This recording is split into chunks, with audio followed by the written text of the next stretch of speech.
welcome back, everybody, to the first Wheel of Convo of 2023.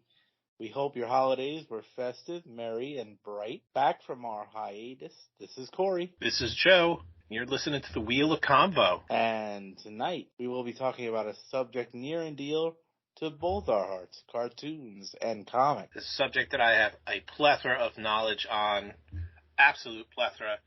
I have been collecting comic books since I was 5 years old. Over 30, actually almost 40 years of collecting comic books. We were just discussing off air, as I think what makes this episode fascinating for the both of us is that we come from slightly different eras, consumed different cartoons. We dealt in comics differently. I was never really a collector. I had an uncle that was. I have a handful of comics, but I mostly just absorbed them from him. We grew up on different cartoons.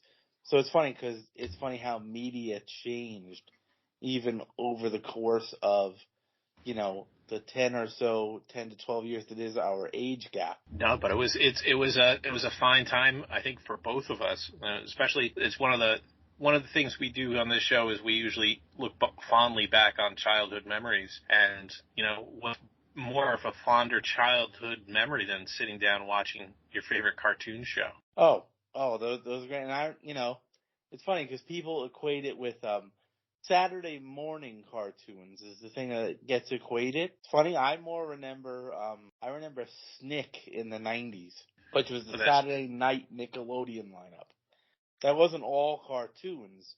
That's something I recall from childhood, just as well as the cartoon lineup from the 90s on Nickelodeon, with the cartoons I grew up with. Rugrats, Doug, Real Monsters, Rocko's Modern Life, Ren and Stimpy, which I still don't know how that one made it on Nickelodeon. That was not for kids, and it snuck by, but it was there.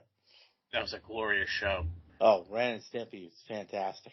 Yeah, I think it was meant for MTV at first, wasn't it? It was. Yeah. It was, but Nickelodeon scapped it up. But it didn't lose any of that sensibility, which is really strange looking back on it. But you sit there and you take a look at that show, Ren and Stimpy. SpongeBob leans very heavy into almost that territory.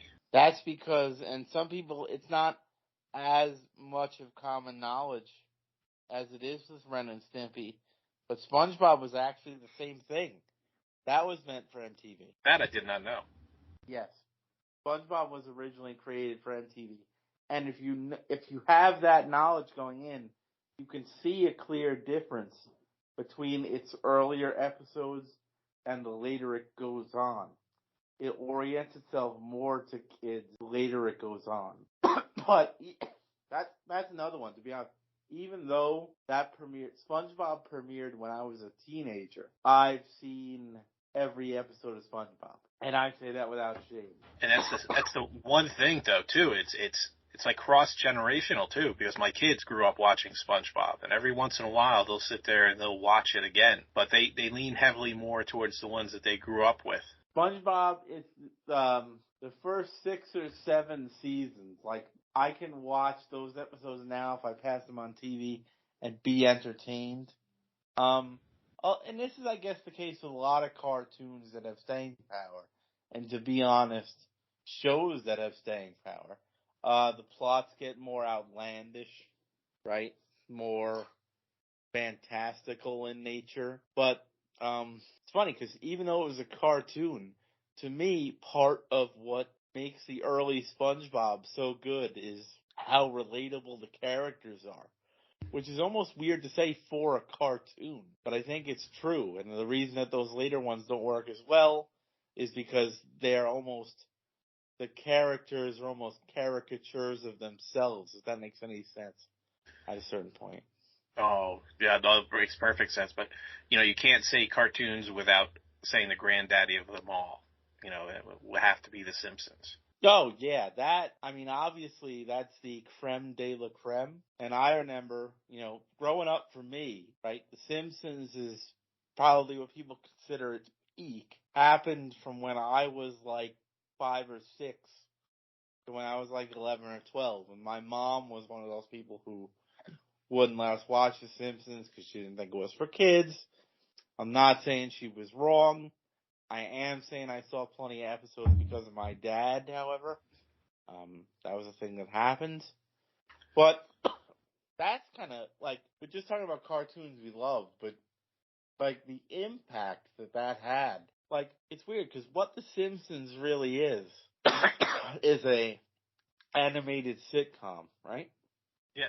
It takes the classic sitcom format and puts it in a cartoon, which isn't really something that had been done or done well prior to that.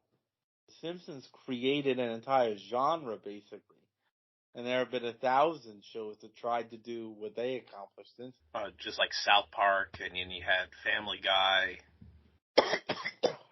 King of the Hill, to an extent. Yeah.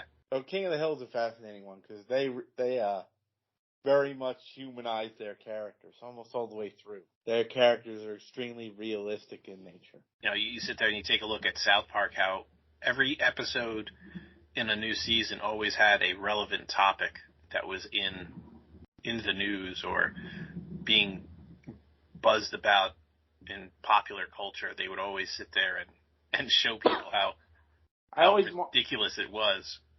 Always marveled at how quickly they animate it.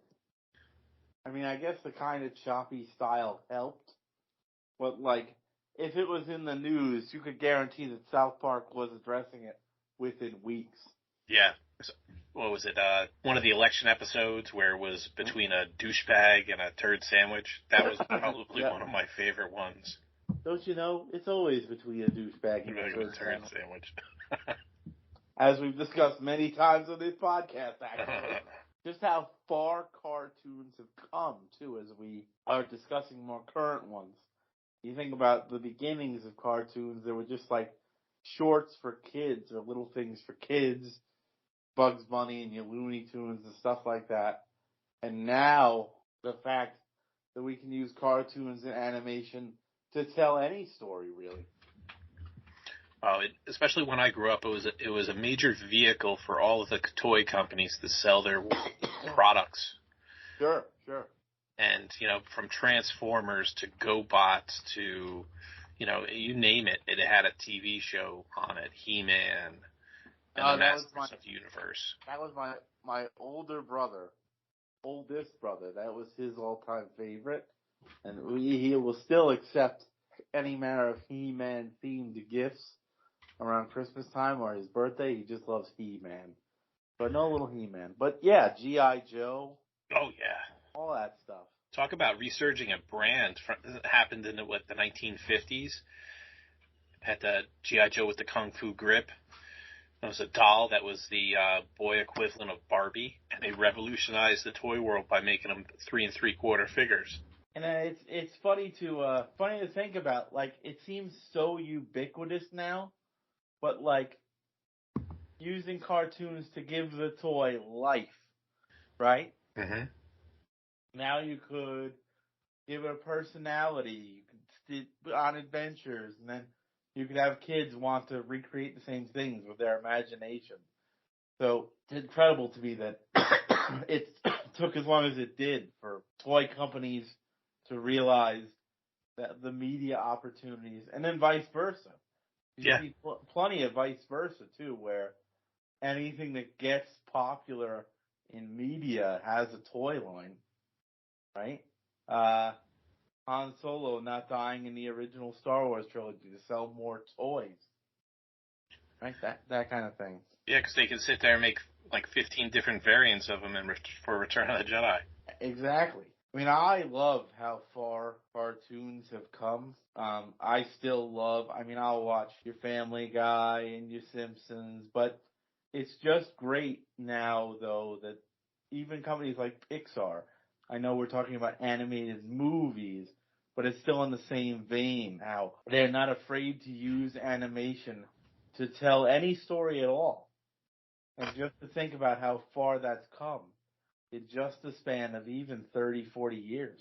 Yeah, because I remember when I was, I would say from the age of 4 and up, they would always have, right before school started, they would have the almost like the season preview of what you were going to be watching on your Saturday morning cartoons, and they always did it the Friday of the first week of school to get everyone all jazzed up over it for that following Saturday morning, where they would tape it and you would see little previews of the cartoons they were going to show, just to get you all worked up, and they would put the schedule out there for you on the TV. So I kind of I realized I omitted like a larger player when I talked about how The Simpsons kind of originated the cartoon as a sitcom.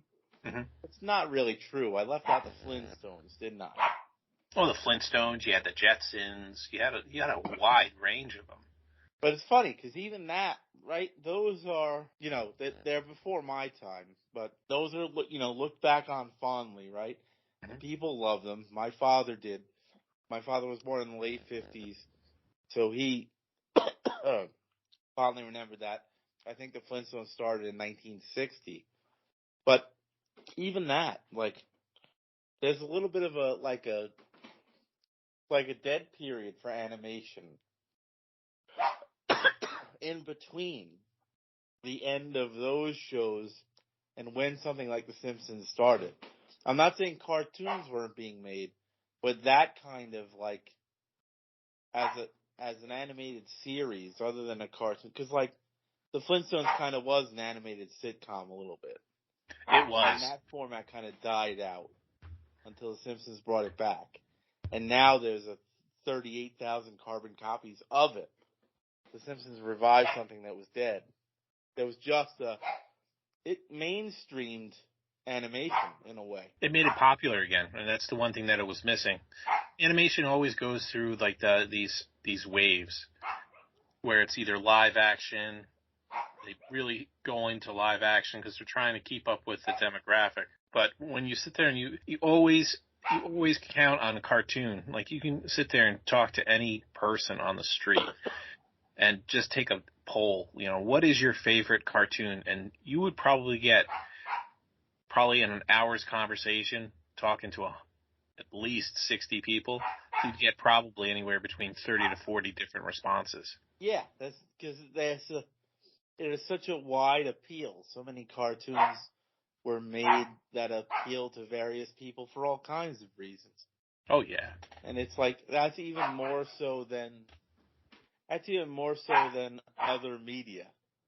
Like, if you ask somebody who's my age what they think the best TV show of all time was, I can narrow that down to like a list of 10.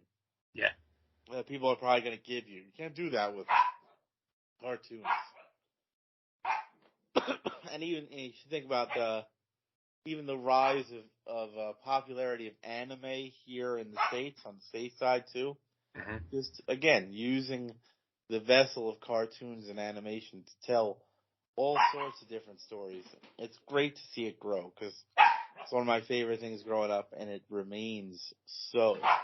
Speaking of something that got, popularized, obviously the world of comics is 1,000 times different now than it was when you were growing up and going to the comic book shop every week and collecting them. In your eyes, what's better about that now and what's worse? I don't think there's anything really better about it. When you sit there and you look at it, you'll have some artists that they have out there now that are doing a good job. I can't name any because I haven't really been into it for the past, I'd say, 10 years. I've really, what happened was it kind of turned me off because all they were doing was rehashing old storylines. Everything going through a continuity reboot and trying to get new readers and try to make it appealing to younger people by retelling stories that I've already read, but are told badly. It's almost like watching, a 3-minute video of your favorite movie, but acted very horribly by people that are butchering the dialogue. Right. Do you think that the popularity of comic book movies, in the end, is it good or bad? It's a double-edged sword because more people are getting into collecting comic books. The younger generation's collecting comic books now. It's not a niche thing anymore, where it was, before it was, you were called a nerd, a geek, a spaz because, oh, you're into comic books, you're one of those people. But now you sit there and it's gotten popular because of the movies. And but there are a couple times where you get surprised every now and then.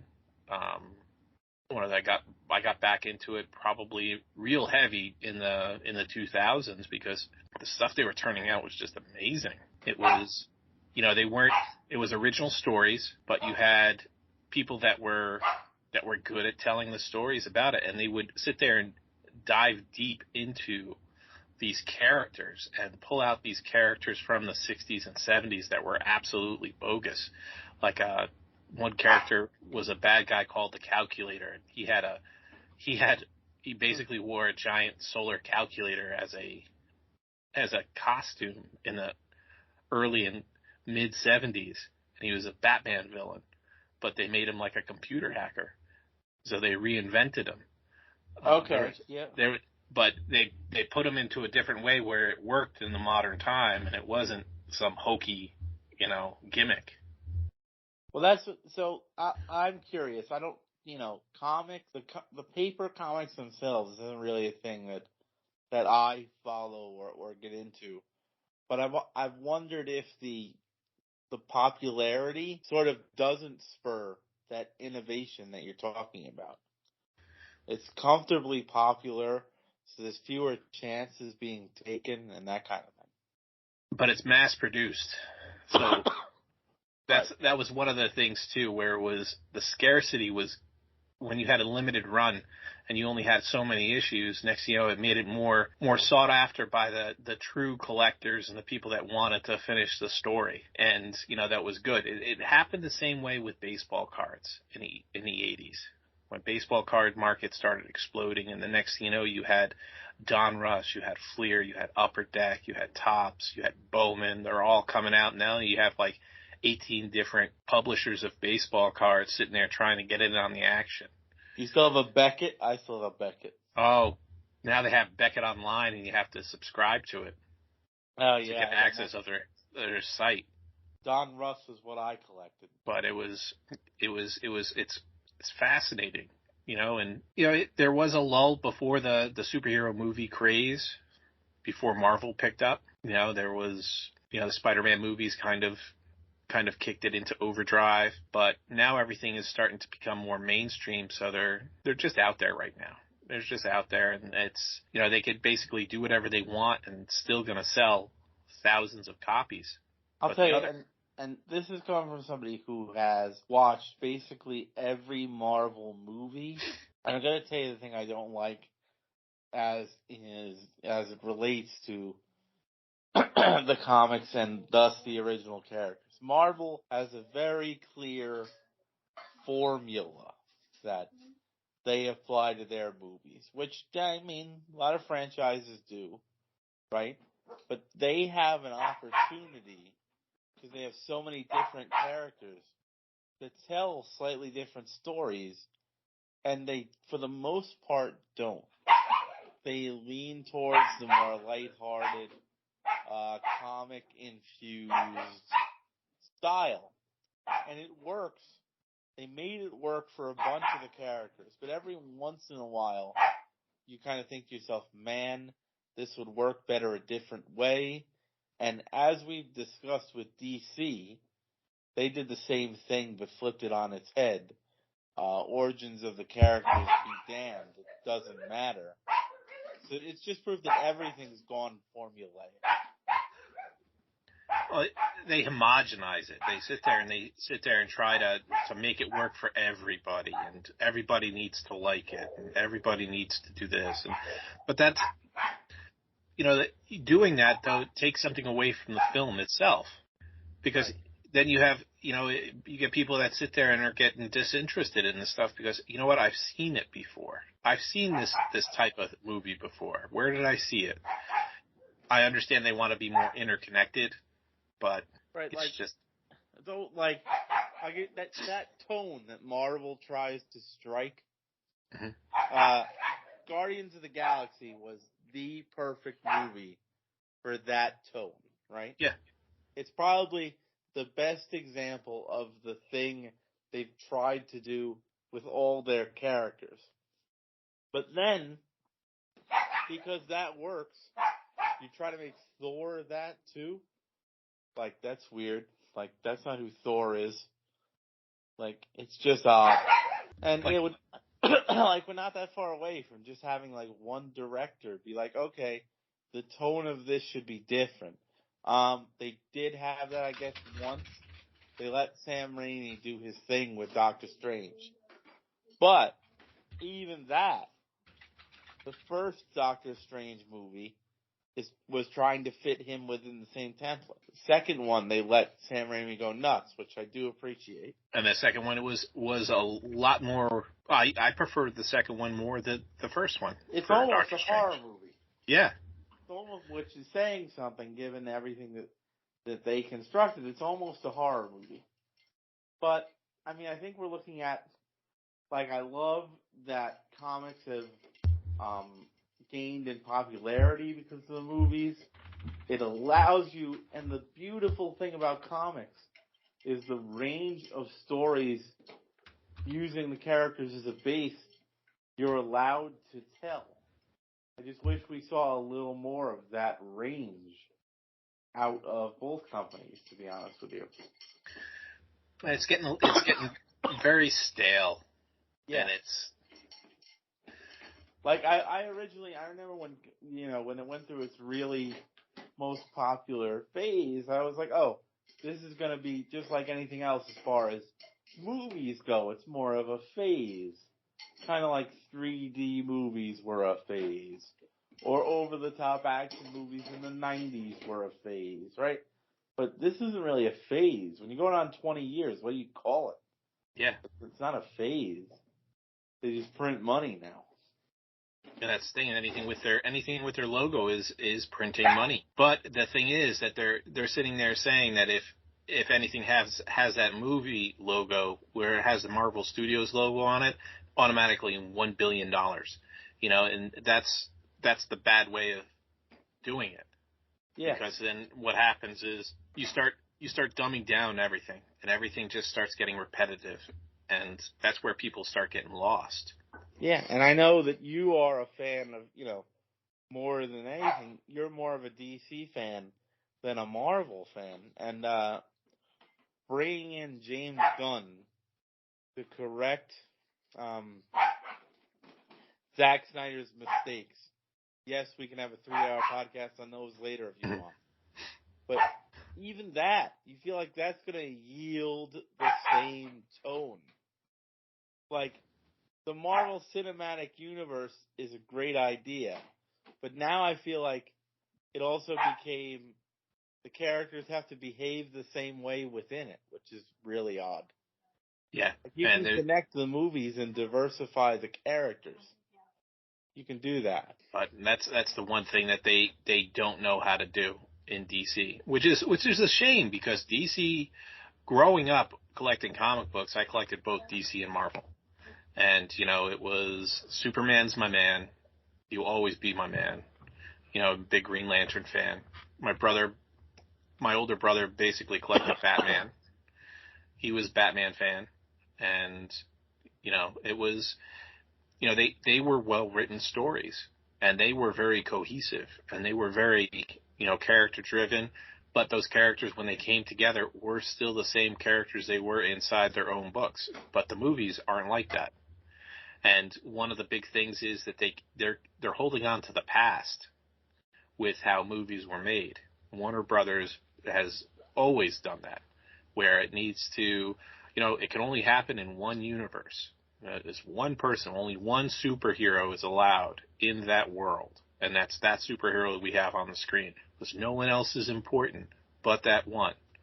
And Marvel basically put that on its ear, saying, you know what? No, there's more than one. There's more than one super person in here. Yeah, and right. Man of Steel was not supposed to be a franchise like a DC franchise movie. It wasn't. It sure didn't allude to it.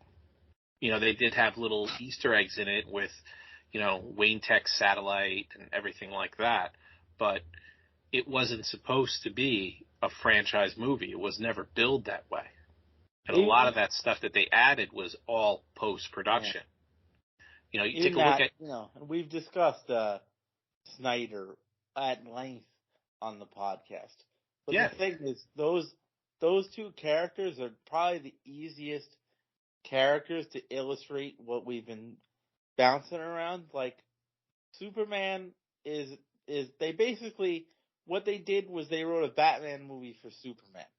Yeah. Because they wanted everybody in their particular universe to be dark and brooding and Batman. But what they had, even more so than Marvel, they had two established characters who they could very much write different styles of film about, but they chose not to do that. I think they rushed it too. You can have Batman and Superman and possibly Wonder Woman in a movie, but develop the character first, Even Wonder Woman, right? Yeah. Like, Wonder Woman, with the first Wonder Woman, is probably the most well put together, thought out movie in the DCEU, right? For lack of a better term. Well, Aquaman was pretty good too. Even I have to say, the final battle of Wonder Woman kind of cheapens all of that. It a little bit cheapens what happens before it. Because it goes for the big, bombastic, dark, brooding end, right? Yeah. And nothing in the movie prior to that genuinely set that up. I'm not so sure it had to either. Not so sure we had to have her face off with a god at the end. It didn't have to happen like that, but it did. I know that it's apart from, it's not, it was before the DCEU or anything like that. But when people think about the Christopher Nolan Batman films, they think about, Ledger's Joker and things like that. And obviously, why wouldn't you? But the strength of those movies is the world building inside of it. How Christian Bale doesn't just play Batman. He plays Bruce Wayne too. Like, Bruce Wayne is also a character, like a fully fleshed out character, and so is Batman. Like, it takes patience and commitment to pull that off. And patience and commitment's what was missing from the DCEU in general. Like, to use Man of Steel as an example, there's no, like, Clark Kent. I mean, I'm not saying Clark Kent's not there, right? But Clark Kent isn't really flushed out in Man of Steel. No, and if anything, it features more of it's Clark being Superman. He's basically Kal-El. Yeah. Mm-hmm. That's it. He's not even Superman. He's more Kal-El. So here you have this awkward person that sits there and is considered a freak because he's super strong. He's, he can't get hurt. He could do these amazing things, but his parents, the people that are taking care of him, are afraid that someone's going to take him away. So they make him hide it until the time is right. All of the charm that is derived in other Superman films and in Superman comics from Clark Kent as his own character is really missing in Zack Snyder films. Because there was no alter ego. It only faced the bad parts of being Superman. And it's the angst, and it's the always having to, make sure that you're not showing off, making sure that you're not, doing a bunch of different things. It was more of Smallville on steroids than anything else, because it where Smallville, you had the later seasons where he was the Blur and everything like that, and then next you don't see him fly until the last episode. But you don't have to take what we're saying to heart, James Gunn, if you can hear us. But I think what we're getting at is you've got in Marvel, we like to see a little bit of this too. The character origins that come from the comics that we loved growing up, don't be afraid to use those to build your characters, to differentiate them from the other characters in your universe. Because, and like I sort of alluded to, Superman and Batman is kind of the easy example, right? The differences between them are obvious. The characters are very, very clearly drawn. But well, you sit there and you look at the I would say probably the modern day equivalent of the blueprint of the modern superhero movie, and that would be the Richard Donner Superman. You sit there and you look at that actually showcased that character on a scale that if no one knew who Superman was, never picked up a comic book in their life, would actually sit there and be able to know, you know what, this is the person that's going to be Superman. Because what they did was, it was, I would say, 20 minutes to a half hour into the movie before you even saw him in the suit. Yeah, absolutely. And the way it was done was absolutely perfect. It didn't dwell on one period of his life.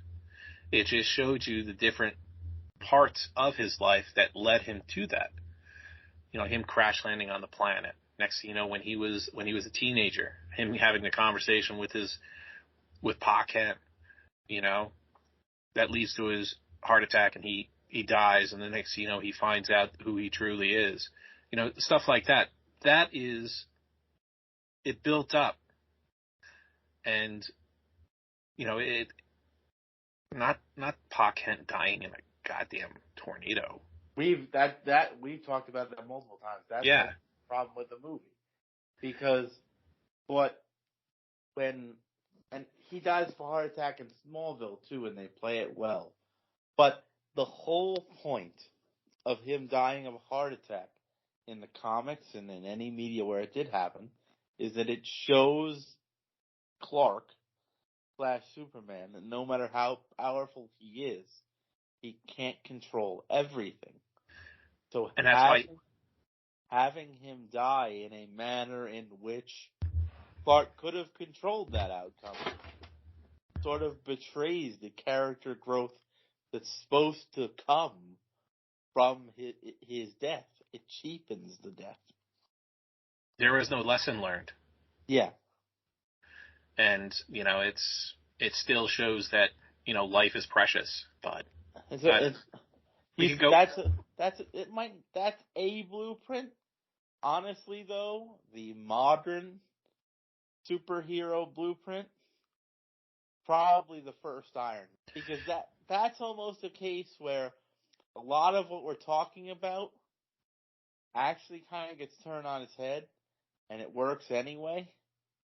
That first Iron Man essentially turns Tony Stark into Bruce Wayne, but because of the strength that they played to the strength of the actor that they had, right?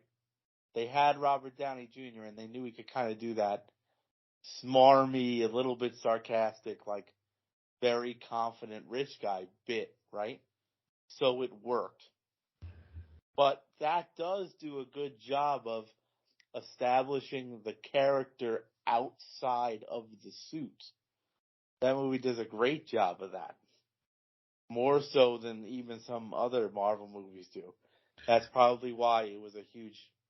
Robert Downey Jr. got the biggest boost from Marvel. But. Yeah. And, the other one I was very impressed with, too, from Marvel, first one out, was probably Captain America.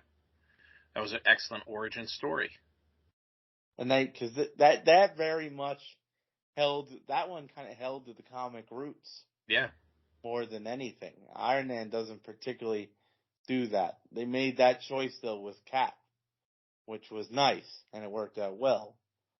Plus, we don't get to see as much Tommy Lee Jones as we used to. So we got that too.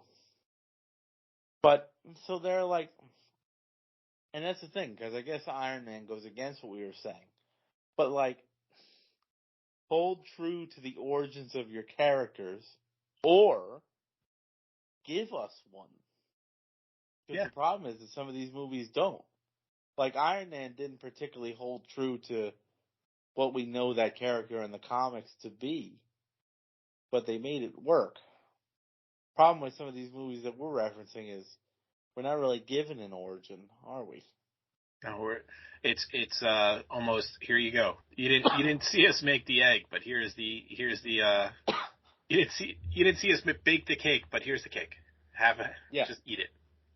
Yeah, and like, I know that there's probably a segment of the audience that doesn't really care. They're there for the explosions and the action and that kind of thing.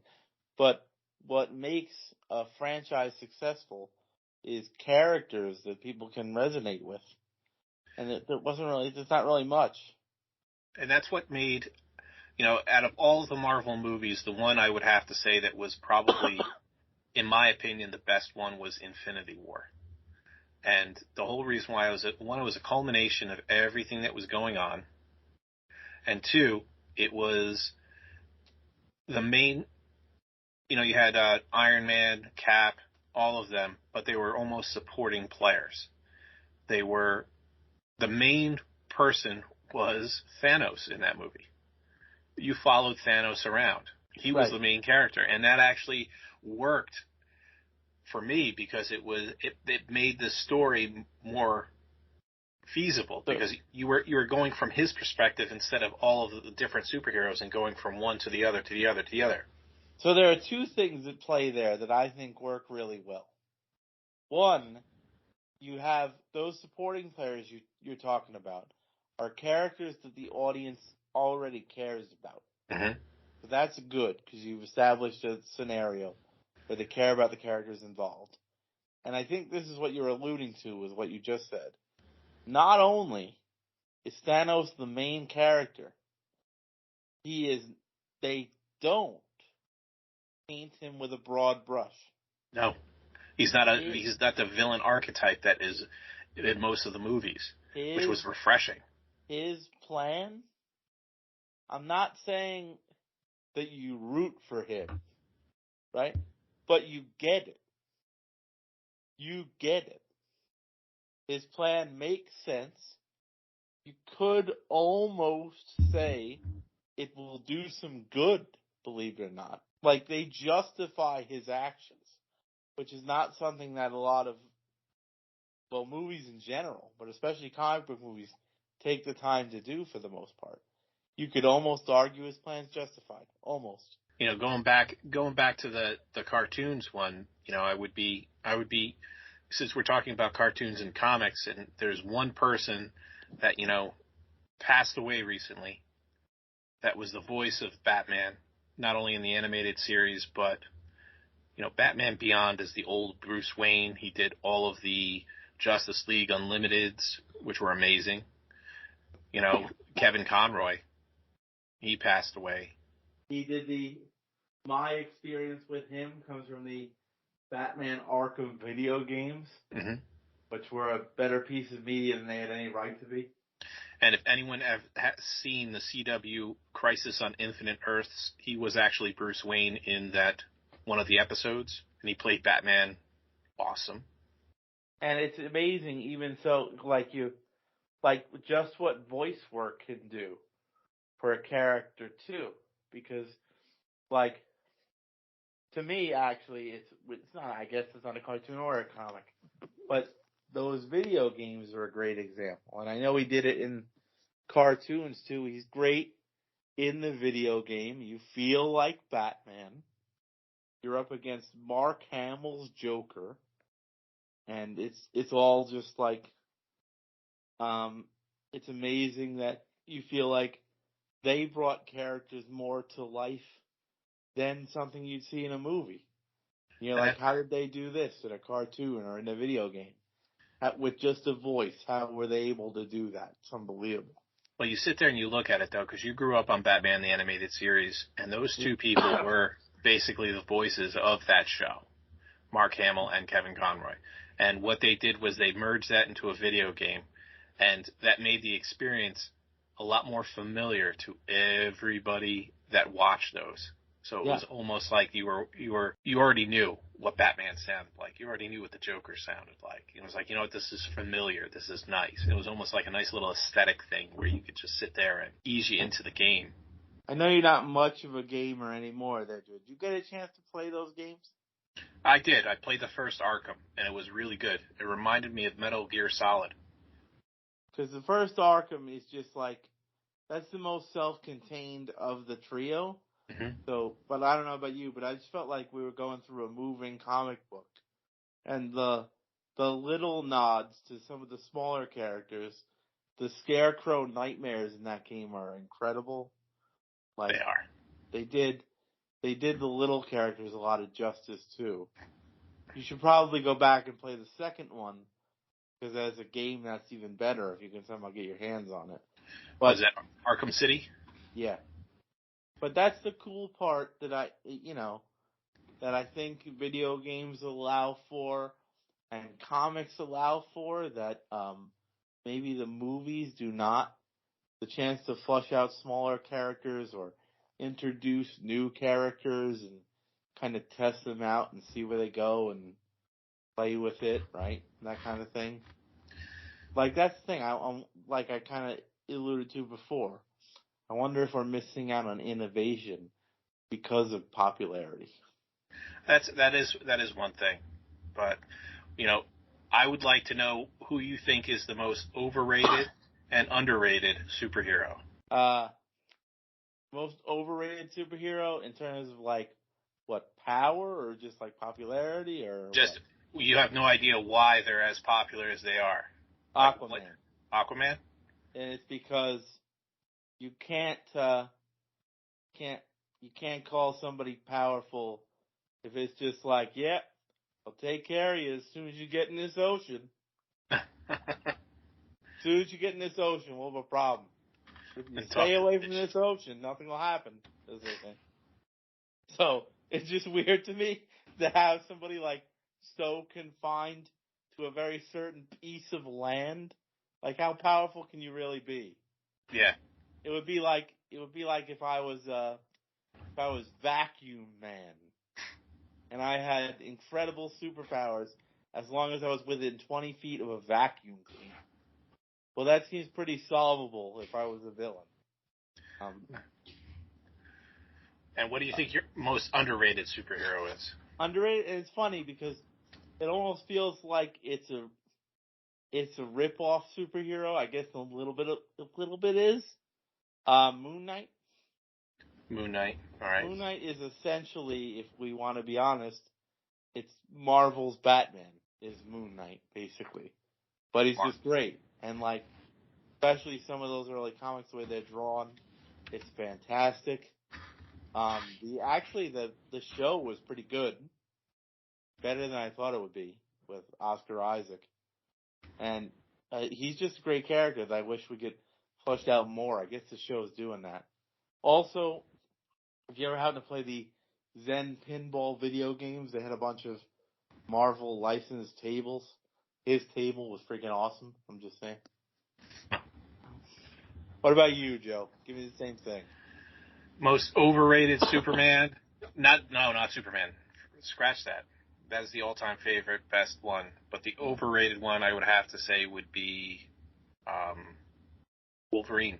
Okay, and I can accept that answer. Do you think it just had to do with? You think Hugh Jackman just made it really popular? It was even before Hugh Jackman. He always seems overpowered. How can you sit there and defeat a person who has unbreakable bones and can heal? That's true. It's kind of, he could cause a lot of damage, but don't worry, in the next panel he'll be healed. It was one of those. I do want to point out now, though, now that you brought it up and made me think of it, we talked about Marvel movies having a template. Yeah. Whoever at Marvel gave James Mangold the okay, though, to make Logan, thank you. Yeah. Because every rule I just talked about, it broke them all. Broke every last one of them. And it's fantastic. And the most underrated superhero is one of my all-time favorite superheroes of all time, and that would be Booster Gold. All right. Go on. I don't know too much, so enlighten me too while you're at it. So Booster Gold was a football player in the distant future who got caught not cheating, but betting on his games and throwing his games. So he got kicked out, and he stopped playing football, and then became a janitor at a science museum, where he took a time bubble back in time and took a security robot that had all of the information about the past with him, and he got a flight suit, and he got a Legion of Superhero ring, and he went back in time, and he was sitting there, and he made his fortune. And it was a superhero that had it was like a NASCAR outfit. He had badges of all of his sponsors on it, so whenever he hit the news after he saved anybody, he would be hawking merchandise. It was absolutely a fabulous character. That sounds like some sort of meta, delirious good time is what it sounds like.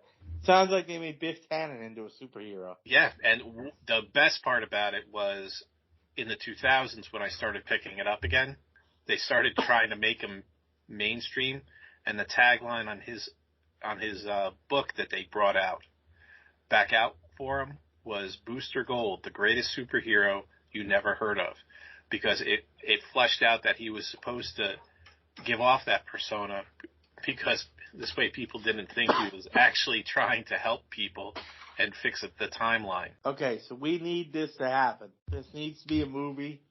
Got to be a thing. We need it to happen. There was an episode of Smallville that had him on it. Oh, see, I watched all of Smallville. I don't recall. It was one episode, and it was called Booster. And if you have a chance to watch it on YouTube, the guy who played him was absolutely fabulous. He almost reminds me of like Bradley Cooper, and it was fabulous. Sounds pretty fabulous. I think Joe's on to something here, guys. DC growing up was always my favorite publishing house. They always had one of these great, big, massive, multi-universal events where everybody and their mother and their sister and brother would sit there and all join up and have to go against the common threat. And it was like 3 months of comics during the summer where you could just buy. And they would sit there and try to make you buy all 25 books at the same time. Right. It was fabulous. Fabulous money grab. But it actually drew you in. And also they had Frank Miller. So there's that. Well, each Marvel and DC had Frank Miller. Yeah, but he's more known for his DC work, I would say. No, not really, because Daredevil, he did that is true. Quite a few Daredevils. That is true. What was it? One person that doesn't get enough credit in the comic book world, or if he does, still doesn't get enough, is Alan Moore. Have you ever read anything written by Alan Moore? Watchmen, isn't it? Watchmen, V for Vendetta, and in the late 80s, he did a run on Superman.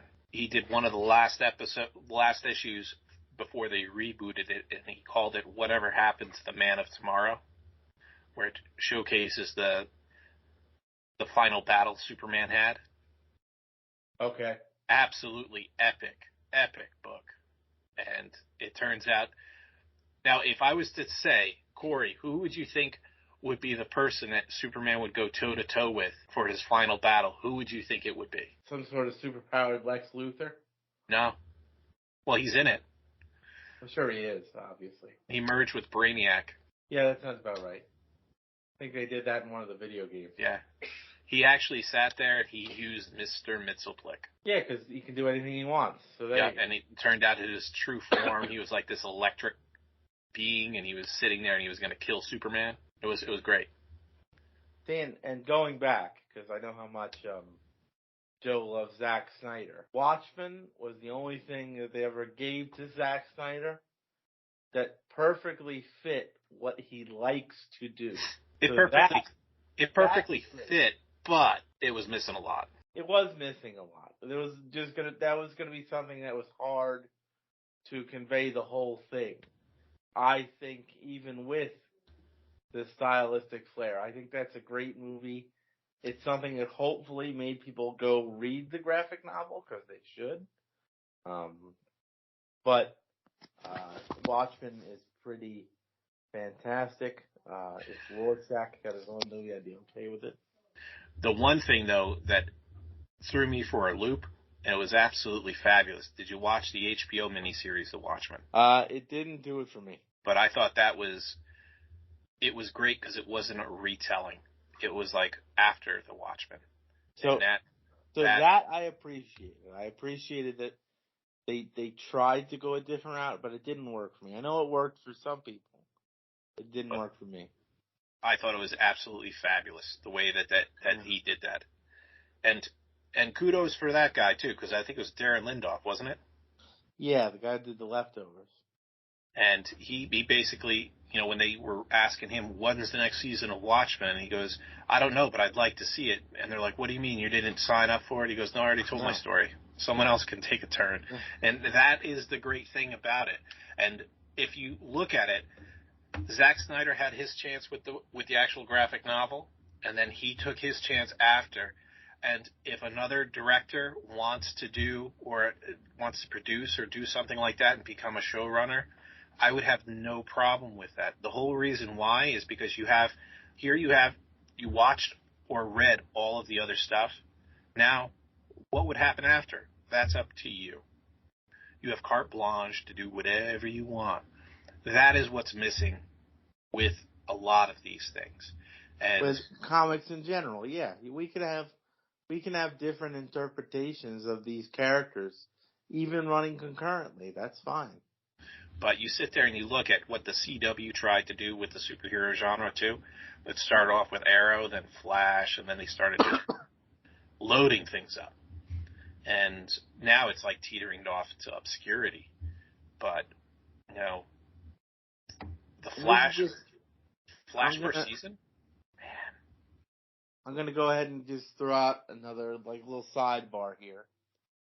Because I guess it's just some weird things that have happened, even with the popular. Like we talked about Guardians, right? And how great that was, right? But you know what that should have been? The Fantastic Four. It should have been. How the heck have they not gotten the Fantastic Four right yet over Marvel? The one thing that was missing from it is, and it's going to be a hard sell because Fantastic Four was always billed as the first family of Marvel. And it was one of the first incarnations of a teen superhero. It actually I think it predated the Avengers. But it was a group of superheroes, and they ushered in the superhero age. But my God, man, if they do that right, and if they get the right thing, that would be an absolutely phenomenal movie. But one of the things was that technology wasn't on their side. They couldn't do the same thing that they were doing on paper. That it wouldn't have been believable. Here's a couple things too, right? The Fantastic Four are great on their own. It possesses maybe my favorite character in all comics is the Silver Surfer. And I know they tried that with the second version of the Fantastic Four movies in the 2000s. Plus, it has its own Thanos-esque being, Galactus. Yeah. We just need Galactus. That's what we need. We need Galactus and we need the Silver Surfer. But I heard that there was a rumor online that they're going to do a Disney Plus show as a lead-in to the Fantastic Four movie for the Silver Surfer. I love me the Silver Surfer. This way you flesh out Galactus, you flesh out Silver Surfer, and then next, have them meet in the first Fantastic Four movie. Yeah, no, that could work. Because I think they're holding Doom back for Secret Wars. Also, can I just if we're allowed to cross between DC and Marvel, can I just possibly put out there John Cena as either the Human Torch or the Thing? Frankly, either one. Yeah. He could do either of it. I don't see him as a good Human Torch. I think he's too old. I think he'd be better off as a Thing. He'd be better off as the Thing, probably. Yeah, because he's got the build for it. so they can motion capture him nice. And he could actually do a good. I could see him being the voice of the thing. Yeah. Not And it's Johnny okay Storm. if you want to make him like a little bit funny. That's okay. We can do that. Because he plays off well against everybody that he's with. That's the thing, is the Fantastic Four actually can fit well into that little bit funny kind of template that Marvel loves. Oh, yeah. It fits well in there. So I can't believe they haven't gotten it right yet.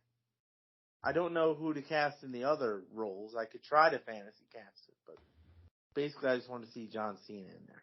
I heard there was rumors that The Rock is trying to push to go to a Marvel. He might be the thing. That's also fine. He can do that yeah. too. I can totally see him doing that. All right, you want to just get all the wrestlers turned actors in there? Yeah. Let's get them all in there. So I had that debate the other day. Who's the best wrestler turned actor of the big three that are out there now? But The Rock is at the bottom of that list, even though he's the biggest one. Cena's funny. Cena has superb. I'm talking A+. Even if we're just talking about regular actors, he has some of the best comedic timing. Period. Yeah. Bar none. And he's not afraid to do anything. He's not. And Batista just has the most range. He has a lot of range. Like, he's actually a decent actor, if that makes any sense. He's done some stuff that has more range. The Rock is essentially just an action star, though I know he's got the comedy chops, but he's basically just an action guy. Black Adam was a misfire. Oh, man. I wanted that movie to do so well. It's hard to do, like, I don't know, it's hard. Like, I appreciate that they essentially tried to do an origin movie for a villain, right? But yeah. Can you base a movie franchise around a character you're supposed to root against? That's why it was a misstep not having him in Shazam first. Yeah. So now if he goes over to Marvel and they do it right, that can work too. But brightest part of Black Adam, Pierce Brosnan as Dr. Fate. Yes.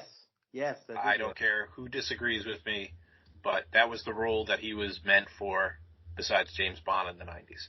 But he's a mid-range James Bond. He's not great. He's not awful though. But he also wasn't given the best scripts, if we're being honest. No, he wasn't. No. He's fantastic in a movie called The Ghost Rider, though, from about 10 years ago. Mm-hmm. Not comics or anything related. He's just great in it. Wanted to shout him out. Thomas Crown Affair, he was awesome. Yeah. So this has turned into a we like Pierce Brosnan. Yes. We heart Pierce Brosnan. We do. We're Pierce fans. It's also just a great name. That's right. Fantastic. And I did like Remington Steele. There you go. He was great in there. I just hope they get the Fantastic Four right at the end of the day. I thought Krasinski would have made a perfect Reed Richards, but I don't think there's any hope for him because he was in Multiverse of Madness. That actually would have worked out really well. That's a good idea. And they were fan casting him as Reed Richards and his wife Emily Blunt as the Invisible Woman. Emily Blunt, who knows? But I guess it could have worked. Him as Reed Richards, though, is almost perfect. It's almost too good. So who knows? Yeah, who knows? Let's just hope. But some of the toys from that movie that people were creating online were absolutely hilarious. Where they had Multiverse of Madness, John Krasinski as Reed Richards, and it was just like blue spaghetti. And it was great. I was like, oh man. I almost bought that for my other daughter. She's like a big Marvel head. And she watches all of the shows. She watches all of the movies, like on repeat. And Multiverse of Madness made me so happy. Because when you heard about it, you were like, if you know anything about Sam Raimi, if you love movies, yeah, like you know that Sam Raimi is. Some people know him as the Spider-Man guy, which is fine. I know him as the Evil Dead guy, right? And a lot of people do. Yeah. But you were like, there's no way they're going to let him essentially make Evil Dead with Marvel characters. And then they just went ahead and let him do it. I'm sorry, but probably one of the best lines of the whole movie is, how can you stop them? You're not even there. I'm not there, but I know who is. And then the dead Doctor Strange comes out as a zombie. I'm like, no way! I was like, this is a great movie. So good. I just couldn't believe I couldn't believe they gave him the free reign to do it. Yeah.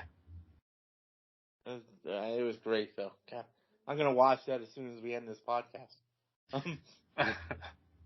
My daughter watches it on repeat for she was off for winter break, and she watched it every night. Your daughter's got good taste there, Joe. Big Scarlet Witch fan. Uh-huh. But if you are into zombies and if you are into horror movies, there is one comic book arc for the Green Lantern that you need to read. And you could probably go, it's freecomicbook.org or readcomicbooks.com or something like that. I forgot the name of it. I'll get you the link. I'll post it too, where you could actually read comic books online for free. And it was called Blackest Night, because you know the whole oath that the Green Lantern says, right? Yeah. Brightest day and darkest night, no evil shall escape my lantern's light. Yes. And so the one writer that they had, Jeff John, restarted the whole Green Lantern basically franchise, and based off of his comic books that he put out, actually in the popularity, that's why the Green Lantern movie got made. Right. And it was the most absolutely fabulous reading from start to finish, from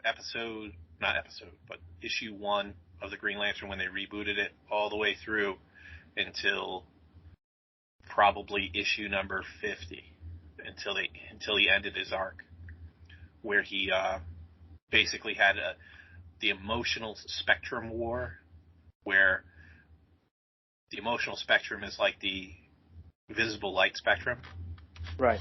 So you had green, which is the power of will, and yellow, which is the power of fear, and orange, which is the power of greed. And you had all of those different ones. And what they did was they brought back all of the people that died, and they would be able to get a Black Lantern ring. And so you had all of the heroes that died come back as Black Lanterns, and they were like zombified. And they would sit there and start like killing all of the other people. It was absolutely fabulous. Sounds fun to me. Yeah, but it was a good read. Good read. While we're mentioning zombies, again, this is off topic. If there's any chance we could get a sequel to 28 Weeks Later, Danny Boyle, if you could take care of that for me, that'd be great. Oh, man. That's the best of the anything modern on zombies. Those two movies were the best. Just remember, it's 28 weeks, not 28 days. If you watch Sandra Bullock and Viggo Mortensen, in 28 days, you probably become a zombie. There's 28 Days Later, too. That was first. All right. Just remember to look for later. Even though the whole plot of that movie, the whole plot of the second movie should be completely avoided, but it's not. Yeah. That's like the Indiana Jones thing, but we won't go there. I'm serious. When we redo the wheel, I think we're going to have to just do one topic is just going to be zombies. We can do that. And we could do research on it and like get the federal plan for if a zombie apocalypse ever happens. Where the origins of the zombie as a character originate? Yeah. That kind of thing. I vaguely mentioned it a second ago. Now I feel like I need to rant about it, even though the Big Bang Theory is where it came from. Indiana Jones and the Raiders of the Lost Ark. Indiana Jones is meaningless in that movie. I just want to put it out there. And anybody who loves that movie the way I do as well, it is maybe the biggest plot hole in the history of film. I heard a rumor that they were going to go full on that theory in the next movie. It might be one of the only things that would make me watch it, because I hate it. The Dial of Destiny originally, and reason why they went through so many reshoots and so many redos was initially they wanted to erase Indiana Jones from history, and everything would still be the same as it was because he was meaningless. What he does in Raiders of the Lost Ark does not change the film in any way. If he is not in the movie, it plays out the exact same way. Same thing could be said for Crystal Skull. Yes. Well, yeah. And same could be said if it was for Last Crusade. If they have the guts to try it, we talked about in a previous episode about retconning things. If they have the guts to turn that movie into a retcon to try to make all of that fit, they would get my money. Because I'm like, wow, that actually would be a really... that would make me giggle. It's like, yes, you watch this character for 30 years and we erased him from history. I can just see the trailer now. It would be very meta. It would be extremely meta. They could sit there with the John Williams theme going backwards, like one of the Beatles albums. Spielberg, do this for us. Do this. Please. Hear us. Hear us. Right. I think that tangent's a good place to wrap this one up. And then have Lucas buy all the prints of Raiders of the Lost Ark and let them be gone forever, too. Sounds like something he would do. He would. But now it is time for the wheel. We're going to spin the wheel. We got 2 spots left. What will they be? We're going to get through those final 2 spots and then build a new wheel. One of those conversations on the new wheel will be zombies, as we just discussed. And it looks like it's going to be toys and video games. So we actually discussed both those things briefly in this episode, but video games especially, that was, and it still is, my hobby of choice. So this is great for me, and I don't know, like, how much, you game less now than you used to, right? But growing up, you gamed a fair amount. I started with the Atari 2600. Some of my achievements in the gaming world is I beat Legend of Zelda on the Nintendo Entertainment System with 1 life, because I had no life, as people can see from documenting on this podcast. So, but no, it's some great times had video games. That will certainly be a fun episode for us both. I will chronicle that one summer when I was alone, lonely, and got Star Wars Old Republic for the Xbox. Yes. Fantastic. I beat that game so many times, and the only reason why I did it was because it was almost like a choose your own adventure. Yeah, very open. It was, and you could sit there and you could tell what path you were doing based on the character's portrait on the bottom of the corner where your health bar was. And I got him so evil one time where he was like stark white with like yellow eyes. And I was like, this is so cool. Just like killing everybody with force lightning. Anytime that, hey, what are you? And I believe this episode will have a special guest, will it not? We're going to try and get a special guest for this because one of the topics with video games, you can't say video games without saying Pokemon. So we'll have someone on that's very knowledgeable about Pokemon. And it's not my area of expertise, so I'm happy to let our guest take over. So she is wealth of knowledge, a professor in Pokemon. I'm just going to have to find out what type of tree she's going to be named after. So that concludes our episode of the Wheel of Convo. Hopefully you had a great time listening to us rant and rave about cartoons and comics. Just as we usually do, in 2023, with the style and flair only we can. That's right. So everybody have a good night, and we'll see you soon. That's all, folks.